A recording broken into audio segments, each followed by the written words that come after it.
నమస్కారం, Rocky news కి స్వాగతం. ముందుగా హెడ్లైన్స్. నర్సరావుపేటలో శ్రీశక్తి పథకం ప్రారంభం.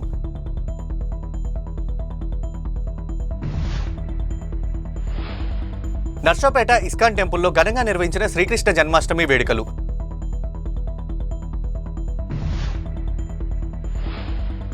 సత్తెనపల్లిలో శ్రీకృష్ణ వేడుకల్లో పాల్గొన్న ఎమ్మెల్యే కన్నా లక్ష్మీనారాయణ.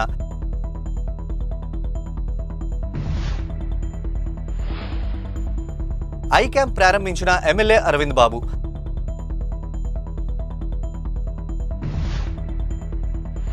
పల్నాడు జిల్లా నర్సరావుపేట కలెక్టరేట్లో స్వాతంత్ర సమరయోధులు గౌతు లచ్చన్న జయంతి కార్యక్రమం ఘనంగా నిర్వహించారు. శ్రీశక్తి పథకంలో మహిళలకు ఉచిత బస్ ప్రయాణ సౌకర్యం ఆనందంగా ఉందన్న పలువురు మహిళలు. దొంగతనం కేసులో 13,05,000 ఆభరణాలు రికవరీ చేసిన రొంపిచర్ల పోలీసులు.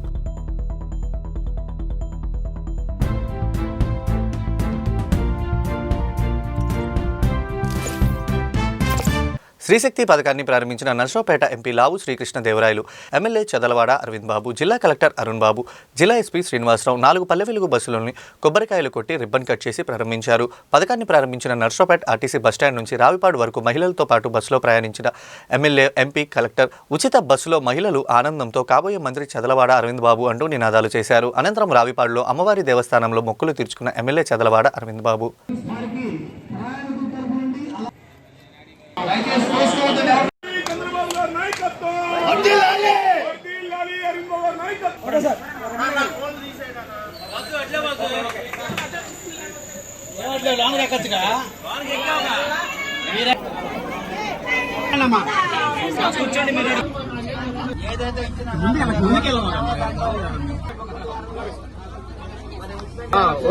ఓకేనా సరిపోద్దిగా.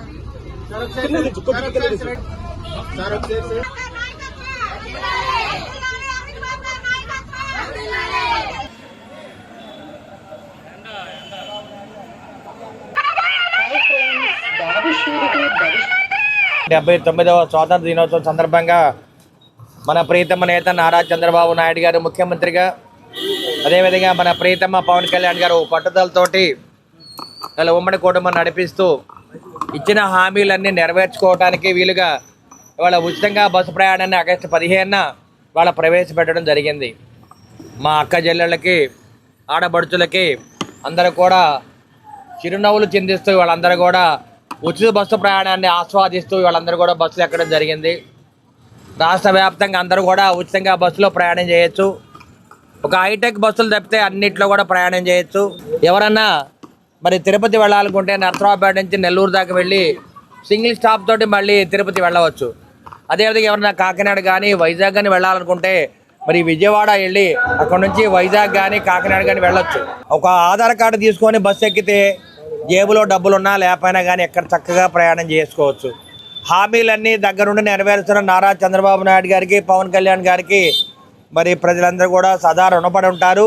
మన పెద్దన్న నరేంద్ర మోడీ గారు ఆగస్టు 15న ఉమ్మడి కుటుంబం అందరం కూడా కలిసికట్టుగా ఈ ఉచిత బస్సు ప్రయాణాన్ని ప్రవేశపెట్టడం జరిగింది. కాబట్టి ఈ ఉచిత బస్సు ప్రయాణానికి నర్సరావుపేట డిపో నుంచి రాయపాడు దాకా మేమందరం కూడా అమ్మవారి గుడిలో మొక్కుంది కాబట్టి అది తీర్చుకోవడానికి మేమందరం బస్సులో ప్రయాణం చేస్తున్నాం. కాబట్టి మహిళలు, అన్నదమ్ములు, అక్క చెల్లెళ్ళు, ఆర్టీసీ స్టాఫ్ కానీ, ఆర్టీసీ డిఎం, ఆర్ఎం, ఎంపీ గారు, కలెక్టర్ గారు అందరూ కూడా ఈ కార్యక్రమానికి హాజరై ఘనంగా విజయవంతం చేశారు. అదే సూపర్ 6లో భాగంగా ఈరోజు ఉచిత బస్సు ప్రయాణం రాష్ట్ర వ్యాప్తంగా మహిళలందరూ కూడా ఈరోజు మేము నర్సరావుపేటలో మా ఎమ్మెల్యే గారి ఆఫీస్ నుంచి బయలుదేరి రావిపాడు దగ్గర ఉన్న అమ్మవారి గుడి దగ్గరికి వెళ్ళి మేము మొక్కులు తీర్చుకోవడం జరుగుతుంది. ఇదే కాదు, సూపర్ 6లో భాగంగా ప్రతిదీ కూడా ప్రజలకు రీచ్ అయ్యే విధంగా అన్నింటినీ కూడా చక్కగా నెరవేర్చిన ప్రభుత్వం ఏది అంటే కూటమి ప్రభుత్వం. మన అన్న నందమూరి తారక రామారావు గారు మహిళలకు ఎంత పెద్దపీట వేశాడో ఈరోజు నారా చంద్రబాబు నాయుడు గారు స్త్రీ సాధికారత కోసం అంతే పెద్దపీట వేసి ప్రతి దానిలో కూడా ముఖ్యంగా మహిళలకి ప్రతి దానిలో ప్రాతినిధ్యం ఇవ్వడం జరిగింది. ఆంధ్రప్రదేశ్లో మహిళలందరూ తమ ఇష్టమైన వృత్తిలో వాళ్ళు మెరుగుపరుచుకోవడానికి, అలాగే వృత్తి నైపుణ్యాలు నేర్చుకోవడానికి కూడా ఈ ప్రచార సాధనాలు, అలాగే వీళ్ళు వెళ్ళడానికి ఈ సౌకర్యం అనేది ఎంతో ఉపయోగపడుతుంది. 1000 నుంచి 2000 వరకు వర్కింగ్ ఉమెన్స్కి చాలా ఉపయోగపడుతుంది. అట్లాగే ఆర్టీసీ కూడా సహకరించి ప్రభుత్వంతో మొత్తం కూడా ఒకే భాగంగా ఈ పథకాన్ని అమలు చేయడంలో అంత డిపార్ట్మెంట్ అంతా కూడా మంచి సౌకర్యాలు కల్పించినందుకు మహిళల తరపున మేమందరం కూడా ధన్యవాదాలు తెలియజేస్తూ ఉన్నాము. మహిళలందరికీ ఉచిత బస్ పథకం అని చెప్పారో ఆ పథకాన్ని మహిళలు ఎప్పుడైతే స్వాతంత్రం వచ్చినా కానీ స్వేచ్ఛగా తిరగలేకపోతున్నారు. కానీ మహిళలు ఈరోజు 79వ స్వాతంత్ర దినోత్సవం రోజునే మన నారా చంద్రబాబు నాయుడు గారు మహిళలందరూ కూడా స్వేచ్ఛగా తిరగడం కోసం ఈ రోజే ఆ పథకాన్ని అమలు చేశారు. నారా చంద్రబాబు నాయుడు గారికి మహిళలందరి తరపున ఈ రోజు మాకు నిజమైన స్వాతంత్రం తెచ్చినందుకు thank you CM sir, thank you Arvind Babu garu. నర్సరావుపేటలో శ్రీశక్తి పథకాన్ని ఘనంగా ప్రారంభించిన సంగతి తెలిసిందే. ఈ సందర్భంగా నర్సరావుపేట డిపో మేనేజర్ శ్రీనివాసరావు మాట్లాడుతూ నర్సరావుపేట డిపో నుండి ప్రస్తుతం 62 బస్సులు తిరుగుతున్నాయని, వాటిలో 42 బస్సులు ప్రభుత్వ బస్సులు, 20 బస్సులు హయ్యర్ పల్లె వెలుగు బస్సులు ఉన్నాయని తెలిపారు. ఈ 2 రకాల బస్సుల్లోనూ మహిళలు ఉచితంగా ప్రయాణించవచ్చని స్పష్టం చేశారు. అలాగే ఆయన ముఖ్యంగా ప్రజలకు తెలియజేసిన విషయం ఏంటంటే ప్రయాణించే సమయంలో గుర్తింపు కార్డు తప్పనిసరిగా చూపించాలని, గుర్తింపు పొందిన Aadhaar card, voter ID, driving licence ఏదైనా ఒకటి చూపించవచ్చని, ఏదైనా సందర్భంలో డ్రైవర్ లేదా కండక్టర్ ఇబ్బందులకు గురి చేస్తే వెంటనే కంట్రోల్ రూమ్కి ఫోన్ చేసి ఫిర్యాదు చేయవచ్చు అని వివరించారు. ఉచిత బస్సులో ప్రయాణిస్తున్న పలువురు మహిళలు కూటమి ప్రభుత్వం మహిళల కోసం ప్రవేశపెట్టిన శ్రీశక్తి పథకాన్ని కొనియాడారు. నా పేరు శ్రీనివాసరావు అండి. నేను డిపో మేనేజర్గా నర్సరావుపేట నుంచి చేస్తూ ఉన్నాను. నిన్నటి నుండి మేము ఆగస్టు 15 నుండి శ్రీశక్తి పథకాన్ని నిన్న సాయంత్రం 5 గంటల నుంచి అమలు చేయడం జరుగుతూ ఉంది. ఇది సీఎం గారి ఆదేశానుసారం మేము మా డిపోలో అమలు చేయడం ప్రారంభించాము. మా డిపోలో ఉన్న కండక్టర్, డ్రైవర్లకు కూడా ఆన్లైన్లో ఏవైతే బస్సులు ఆల్రెడీ తిరుగుతున్నాయో వాటికి కూడా ఈ పథకాన్ని అమలు చేయవలసిందిగా, స్త్రీలకి ఫ్రీగా అలౌ చేయవలసిందిగా మేము కోరి ఉన్నాము. వారికి కూడా జీరో టికెట్ అంటే మహిళలకి కూడా ఫ్రీగా వెళ్ళడానికి ఒక జీరో టికెట్ మా టీమ్ మిషన్ ద్వారా ఇస్తారు డ్రైవరు, కండక్టర్ సోదరులు కూడా. అవి కూడా నిన్న సాయంత్రం నుంచి అమలు చేశాం. మా డిపో పరిధిలో అయితే ఇచ్చిన బస్సులు ఏంటంటే పల్లె వెలుగు బస్సులు, అలాగే ఎక్స్ప్రెస్ బస్సులు. మా డిపోలో మాత్రం ఈ 2 కాంటెంట్స్ ఉంటాయి కాబట్టి వాటిలోనే ఫ్రీగా తిరగడానికి అవకాశం ఉంటుంది. ఇంకా మా డిపో పరిధినందు 62 బస్సులు, అనగా మావి 40 బస్సులు, మా 42 బస్సులు, అలాగే హైర్ బస్సులు ఒక 20 పల్లె వెలుగు బస్సులు ఉన్నాయి. టోటల్గా 62 బస్సుల్లో కూడా ప్రయాణికులు, అలాగే లేడీ ప్యాసింజర్స్ అందరూ ఫ్రీగా ట్రావెల్ చేయడానికి అవకాశం ఉంది. అలాగే ప్రతి ప్యాసింజర్ కూడా, అంటే ప్రయాణికురాలు ఉచితంగా వెళ్ళాలనుకుంటే ఆర్టీసీ బస్సుల్లో వాళ్ళు మేము తెలిపిన ఈ కొన్ని కార్డులు చూపించాలి, ఐడెంటిఫికేషన్ కార్డులు చూపించాల్సిన అవసరం ఉంది. అది ఆధార్ కార్డు, లేక ఓటర్ కార్డు, లేక తమ యొక్క డ్రైవింగ్ లైసెన్సు, అలాగే మన స్టేట్ గవర్నమెంట్ వారు కానీ సెంట్రల్ గవర్నమెంట్ వారు కానీ ఇచ్చిన ఐడెంటిఫికేషన్ కార్డులు ఏమన్నా కూడా గుర్తింపు జారీ చేసిన గుర్తింపు కార్డులు కానీ ఉంటే వాటి ద్వారా కూడా మేము ఎట్టి పరిస్థితుల్లో కూడా ప్రయాణికురాల్ని ఫ్రీగా బస్సుల్లో తీసుకెళ్ళటం, జీరో టికెట్ ఇవ్వటం జరుగుతూ ఉంది. ఈరోజు నర్సరావుపేట డిపో నుండి నేను గుంటూరు వెళ్తున్నాను. నిన్న ఆగస్టు 15 సందర్భంగా మన ముఖ్యమంత్రి నారా చంద్రబాబు నాయుడు గారు ఫ్రీ బస్సులు పెట్టారు కదండి. ఇక్కడ నుంచి ఎక్కడి దాకైనా కూడా మన రాష్ట్రంలో అందరూ కూడా ఫ్రీగా వెళ్ళడానికి చాలా సౌకర్యవంతంగా ఇచ్చారు. అందులో మాలాంటి మహిళలు వ్యాపార పరంగా కానీ ఎక్కడి దాకా కూడా వెళ్ళి ఈ ఉచిత బస్సు ప్రయాణం హ్యాపీగా చేసుకోవడం కోసం, అలానే పల్లెటూర్ల నుంచి వచ్చే మహిళలు కూడా చాలా ఆనందదాయకంగా హ్యాపీగా ఫీల్ అవుతున్నాం. మేము పిడుగురాళ్ళ నుంచి వస్తున్నాను. బస్సులో వచ్చాము. మాకు ఏ టికెట్ తీసుకోలేదు, డబ్బులు తీసుకోలేదు, ఊరికే టికెట్ ఇచ్చారు. కానీ మాకు చాలా సంతోషంగా ఉంది చంద్రబాబు నాయుడు ఇలా పెట్టినందుకు. మేము ఇక్కడి నుంచి కోటప్పకొండ దర్శనానికి వెళ్దాం అనుకుంటున్నాం. సత్తెనపల్లిలో ఘనంగా శ్రీకృష్ణాష్టమి వేడుకలు. నెమలిపించం, కిరీటం, టోపీ ధరించి వేడుకల్లో పాల్గొన్న ఎమ్మెల్యే కన్నా కృష్ణాష్టమి సందర్భంగా ఏర్పాటు చేసిన ఉట్టిని కొట్టి చిన్న కృష్ణుడైన ఎమ్మెల్యే కన్నా లక్ష్మీనారాయణ.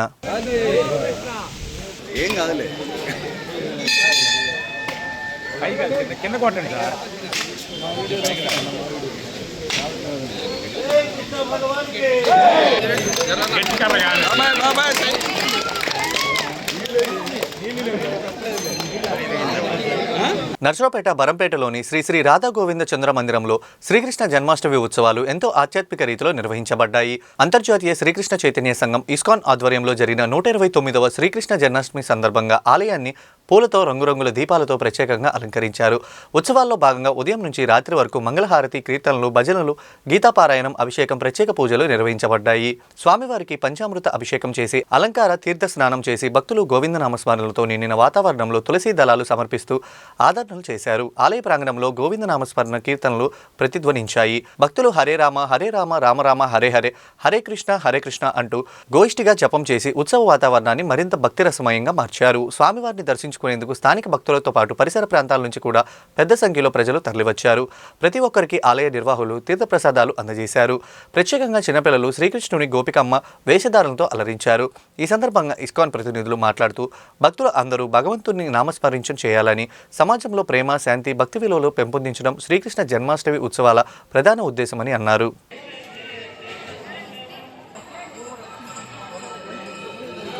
ఈరోజు శ్రీకృష్ణ జన్మాష్టమి వేడుకలు ప్రపంచమంతటా చాలా చక్కగా, అద్భుతంగా, వైభవోపేతంగా జరుపుకుంటున్నారు.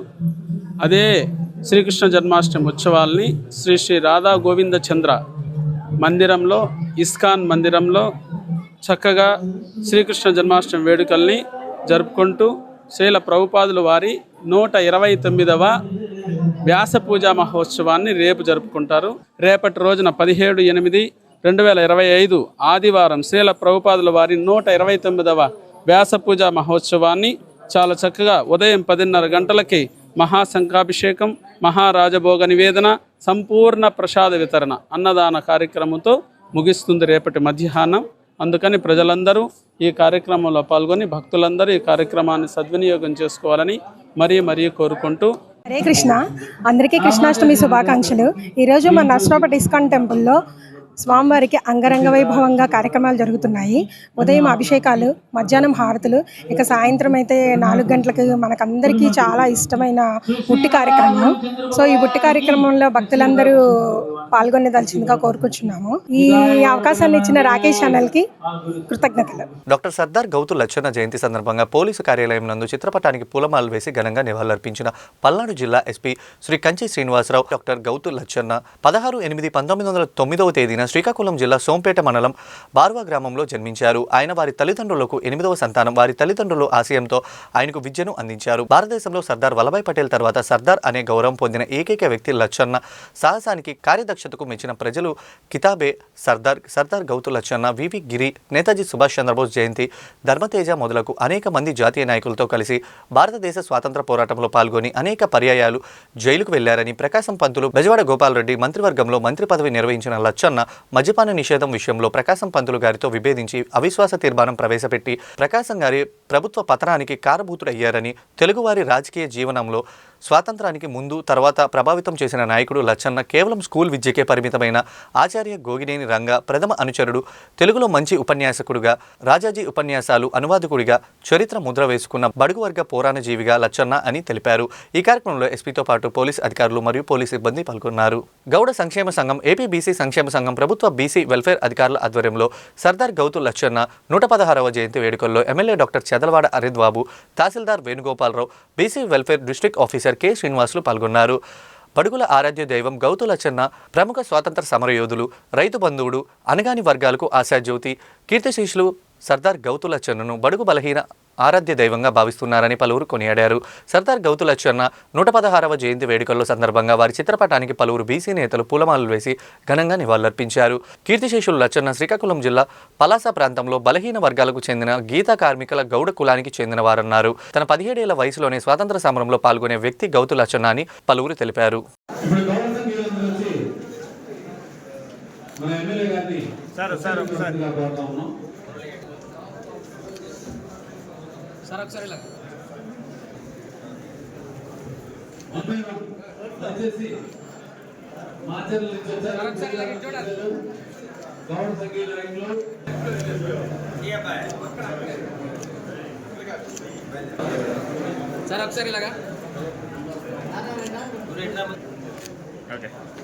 ఇవాళ ప్రభుత్వ పరంగా సర్దార్ గౌతు లచ్చన్న యొక్క జయంతి కార్యక్రమాల్ని మనం నెరవేర్చుకుంటున్నాము. ఉమ్మడి కుటుంబం ఏర్పడిన తర్వాత గొప్ప గొప్ప వ్యక్తులు, వారు చేసిన త్యాగాలు, వారు పడిన కష్టాలు, వారికి జరిగిన నష్టాలు, వారి కుటుంబాలు చాలామంది కూడా కాలగర్భంలో కలిసిపోయారు. అటువంటి కుటుంబాలన్నీ కూడా మా పెద్దవాళ్ళు రాష్ట్రానికి దేశానికి కష్టపడ్డారు, స్వాతంత్ర పోరాటంలో పనిచేశారు, స్వాతంత్ర పోరాట యోధులుగా వారిని పేర్కొన్నారు. వారి కుటుంబాలకి ఒక సంతోషాన్ని ఆసరా కలగజేయడానికి, వారికి అండగా ఉండటానికి ఈ కార్యక్రమాలను మనం నిర్వహిస్తూ ఉన్నాం. ఇవాళ వారి కుటుంబాలన్నీ కూడా సర్దార్ గౌతులచ్చన్న యొక్క జయంతి ప్రభుత్వ పరంగా జరుపుకున్నప్పుడు వాళ్ళ ఎన్నో వేల కుటుంబాలు నిజంగా సంతోషపడతారు. ఆనాడు మన సర్దార్ గౌతులచ్చన్న మన కుటుంబీకులు రాష్ట్రం కోసం, భారతదేశం కోసం కష్టపడ్డారు. వాళ్ళని గుర్తించారని రాబోయే కాలంలో మీలాంటి బిడ్డలు కూడా చిన్న చిన్న పిల్లలు ఉన్నారు ఇక్కడ, వారు కూడా పోరాటాలు చేస్తారు, ఉద్యమకారులు అవుతారు. ప్రజాస్వామ్యాన్ని కాపాడటానికి, అదేవిధంగా రాజకీయాల్లోకి రావటం, ఏ విధంగా ప్రజలకు సేవ చేయాలి ఇవన్నీ కూడా నేర్చుకుంటారు. మీరు బాగా చదువుకోవాలంటే తల్లికి వందనం ఇచ్చారు చంద్రబాబు నాయుడు గారు, పవన్ కళ్యాణ్ గారు, అదేవిధంగా నరేంద్ర మోడీ గారు కూడా మీ బిడ్డలు బాగా చదువుకోవాలి. మా బిడ్డలు ఏ విధంగా చదువుకున్నారు మీరు అలానే చదువుకోవాలి. ఎవరైతే అణచివేయబడుతున్నారో అలాంటి ప్రతి ఒక్క వర్గానికి నేనున్నానని చెప్పేసి పోరాటం చేసినటువంటి వ్యక్తి. అప్పుడు స్వతంత్రం రాకముందు పని దినాలు మనకి 12 గంటలుగా ఉండేవి. ఈ యొక్క ప్రభుత్వ ఉద్యోగులు కానివ్వండి 12 గంటలుగా ఉంటే వారు నిరాహార దీక్ష చేసి 8 గంటలుగా ఉండాలని చెప్పేసి ఒక కార్యక్రమం చేపట్టినటువంటి గొప్ప వ్యక్తి శ్రీ గౌతు లచ్చన్న గారు అని చెప్పేసి తెలియజేస్తా ఉన్నాను. రొంపిచెర్ల మండలంలోని వీరాటంలో ఎల్వి ప్రసాద్ ఐ హాస్పిటల్ వారి ఆధ్వర్యంలో గ్రామంలో కంటి వైద్య శిబిరం నిర్వహించారు. ఈ వైద్య శిబిరాన్ని ఎమ్మెల్యే డాక్టర్ చెదలవాడ అరవింద్ బాబు ప్రారంభించారు. గ్రామ నాయకులు గ్రామంలో వారికి కంటి సమస్యలు రాకుండా కంటి వైద్య శిబిరం నిర్వహిస్తున్నట్లు ఎమ్మెల్యే తెలిపారు. గ్రామస్తులతో పాటు కంటి పరీక్షలు చేయించుకున్న ఎమ్మెల్యే అరవింద్ బాబు ఈ కార్యక్రమంలో కూటమి నాయకులు పాల్గొన్నారు.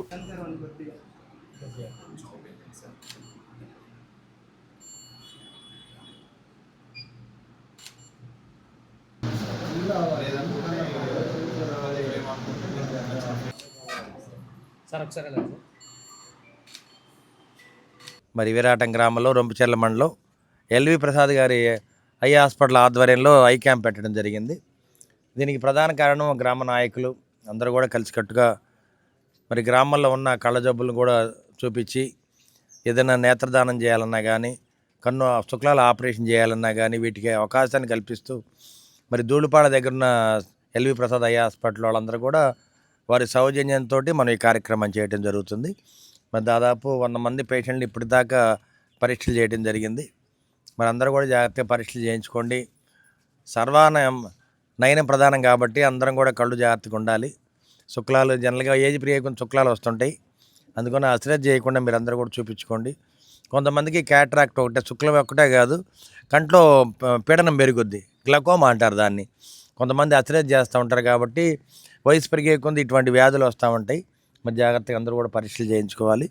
మరి మంచి డాక్టర్లు కూడా రావడం జరిగింది కాబట్టి ఈ కార్యక్రమాన్ని ఇంత ఘనంగా ఏర్పాటు చేసిన గ్రామ నాయకులందరికీ కూడా ధన్యవాదాలు తెలియజేస్తున్నాను. రొంపిచెర్ల మండలం సంతకుడిపాడు నామల మీనా ఇంట్లో 4 నెలల క్రితం దొంగతనం జరిగింది. ఇంట్లో ఎవరూ లేని సమయంలో గాలం రాజేష్ ఇంట్లో ప్రవేశించి పలు బంగారు ఆభరణాలు, మోటార్ బైక్ని దొంగలించడం జరిగిందని రొంపిచెర్ల ఎస్ఐ మణికృష్ణ తెలిపారు. గాలం రాజేష్ని అరెస్టు చేసి సుమారు 13,05,000 విలువ గల ఆభరణాలు, బైక్ని రికవరీ చేసినట్టు రొంపిచెర్ల పోలీసులు వెల్లడించారు. అందరికీ నమస్కారం. రొంపిచెర్ల మండలం సంతకుడిపాడు గ్రామంలో దొంగతనం జరిగినట్లుగా నామాల మీనా భర్త ప్రసన్న కుమార్ రెడ్డి అని వారు ఇచ్చిన ఫిర్యాదు మేరకు 46/2025 క్రైమ్ నంబర్గా మే 1వ తారీఖున కేసు నమోదు చేయడం జరిగింది. అట్టి కేసులో మా యొక్క గౌరవ పల్నాడు జిల్లా ఎస్పీ గారు ఇచ్చినటువంటి ఉత్తర్వుల మేరకు, వారి యొక్క ఇన్స్ట్రక్షన్స్ మేరకు అన్ని విధాలుగా దర్యాప్తు పూర్తి చేసి అందులో టెక్నికల్ ఎవిడెన్స్ని కలెక్ట్ చేసి ఈ యొక్క దొంగతనాన్ని గాలం రాజేష్ అనే వ్యక్తి చేసినట్లుగా నిర్ధారించి అతను అరెస్ట్ చేసి అతని వద్ద 11,97,000 రూపాయల నగదు, ఒక హోండా షైన్ బైక్ని రికవరీ చేయడం జరిగింది. తదుపరి ఈ అరెస్ట్ చేయబడినటువంటి గాలం రాజేష్ని గౌరవ కోర్టు వారి ఎదుట హాజరుపరుస్తున్నాం. మాజీ ముఖ్యమంత్రి జగన్మోహన్ రెడ్డి ఒంటిమిట్ట పులివెందుల జెడ్పీటీసీ ఎన్నికలపై అనవసరంగా మాట్లాడుతున్నారని, గతంలో 2 చోట్ల నామినేషన్లు కూడా వేయలేని పరిస్థితి అని, దానికి భిన్నంగా నామినేషన్ నిర్వహించి ఎన్నికలు జరిపారని పేర్కొన్నారు. ఎమ్మెల్సీ బీటెక్ రవి పోలీస్ అధికారులపై వైసీపీ నాయకులు మాట్లాడటం హాస్యాస్పదంగా ఉందన్నారు. మాజీ ఎంపీపీ మండితోట రామారావు మాట్లాడుతూ ప్రజాస్వామ్యంలో ప్రజల చేత నిజాయితీగా ఎన్నికలు జరపడం జరిగిందన్నారు. గత ప్రభుత్వ హయాంలో నామినేషన్లు కూడా వేయనీయలేదన్నారు. చెల్లా సుబ్బారావు మాట్లాడుతూ మాజీ ఎమ్మెల్యే డాక్టర్ గోపిరెడ్డి శ్రీనివాసరెడ్డి స్వగ్రామమైన బుచ్చి పాపన్నపాలెంలో ఇప్పటి వరకు రిగ్గింగ్ చేశారని తెలిపారు. కనీసం టీడీపీ ఏజెంట్లు కూడా కూర్చొని లేరన్నారు. వచ్చే ఎన్నికల్లో ఆ గ్రామంలో నిజాయితీగా జరుగుతాయని తెలిపారు. ఈ కార్యక్రమంలో టీడీపీ నాయకులు పాల్గొన్నారు. పులివెందుల ఒంటిమిట్ట జడ్పీటీసీ ఎన్నికల్లో తెలుగుదేశం పార్టీ భారీ విజయం సాధించడం జరిగింది. 30 సంవత్సరాల తర్వాత పులివెందుల ఒంటిమిట్ట కడప జిల్లాలోని ప్రజలు స్వేచ్ఛాయుతంగా ప్రజాస్వామ్యయుతంగా అత్యంత పారదర్శకంగా ఓటు వేసి పులివెందుల జడ్పీ అభ్యర్థి అయినటువంటి మారెడ్డి లతారెడ్డి గారిని అత్యధిక మెజార్టీతో గెలిపించడం జరిగింది. చివరికి వైసీపీ వాళ్ళకి డిపాజిట్లు కూడా రాలేదు. ఏ విధంగా అయితే పులివెందుల కడప జిల్లాలో 30 సంవత్సరాలుగా అరాచకాలు సృష్టించారో ప్రజలు తగిన విధంగా బుద్ధి చెప్పి ఓటుతో బుద్ధి చెప్పడం జరిగింది. జగన్మోహన్ రెడ్డి గారు మీరు గుర్తుంచుకోవాలి, ఏదైతే ప్రజా తీర్పుని గౌరవించండి. మీ పాలెగాల సంస్కృతిని మీ ఫ్యాక్షనిజానికి ఇది ఒక చెంపపెట్టు. ఇప్పటి నుంచి గుర్తుపెట్టుకోండి, మీరు పులివెందులో గెలవడం అంటే వివేకానంద రెడ్డిని గొడ్డలు పోటు వేసి గుండెపోటు నారాసర రక్త చరిత్రను చెప్పినంత ఈజీ కాదు. ఇప్పుడు అక్కడ ఉన్నది బీటెక్ రవి. మీరు సతీష్ రెడ్డిని భయపెట్టారు, అదేవిధంగా లొంగ తీసుకున్నారు. 30 సంవత్సరాల తర్వాత మీరు గుర్తుపెట్టుకోవాల్సిన విషయం ఏంటంటే ఇప్పుడు టీడీపీని నడిపిస్తుంది నారా చంద్రబాబు నాయుడు అనే సౌమ్యుడు కాదు, నారా లోకేష్. లోకేష్ అంటేనే ఫైర్ బ్రాండ్. పులివెందుల ఎన్నికలలో ఆ ఎన్నికలు ప్రజా తీర్పుగా భావించాలి. ఎందుకంటే ప్రజలు ఒక 30 సంవత్సరాల నుంచి ఓటు హక్కు కోసం ఎదురు చూస్తున్న ఆ నియోజకవర్గం ఒక నియంత పరిపాలన నుంచి ఒక రాజు లాంటి ఔరంగజేబు లాంటి ఒక నాయకుని శర నుంచి ఓటు కోసం ఎదురు చూస్తున్న జనాంగానికి ఓటు హక్కు కల్పించి స్వతంత్రాన్ని కలుగు చేసినది తెలుగుదేశం పార్టీ చంద్రబాబు నాయుడు గారు, నారా లోకేష్ గారు. గుర్తుపెట్టుకోవాలి. వార్తలు ముగించే ముందుగా హెడ్లైన్స్ మరోసారి. నర్సరావుపేటలో శ్రీశక్తి పథకం ప్రారంభం.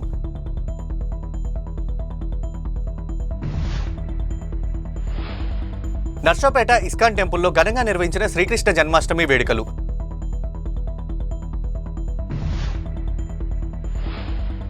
సత్తెనపల్లిలో శ్రీకృష్ణ వేడుకల్లో పాల్గొన్న ఎమ్మెల్యే కన్నా లక్ష్మీనారాయణ.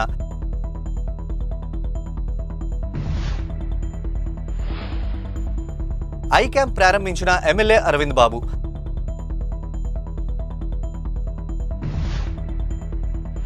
పల్నాడు జిల్లా నర్సరావుపేట కలెక్టరేట్లో స్వాతంత్ర సమరయోధులు గౌతు లచ్చన్న జయంతి కార్యక్రమం ఘనంగా నిర్వహించారు.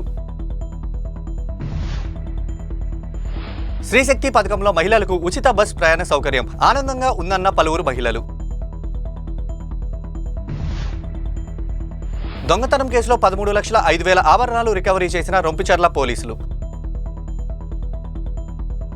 ఈ వార్తలు ఇంతటితో సమాప్తం. తిరిగి మరో బులెటిన్లో మళ్ళీ కలుద్దాం. నమస్కారం.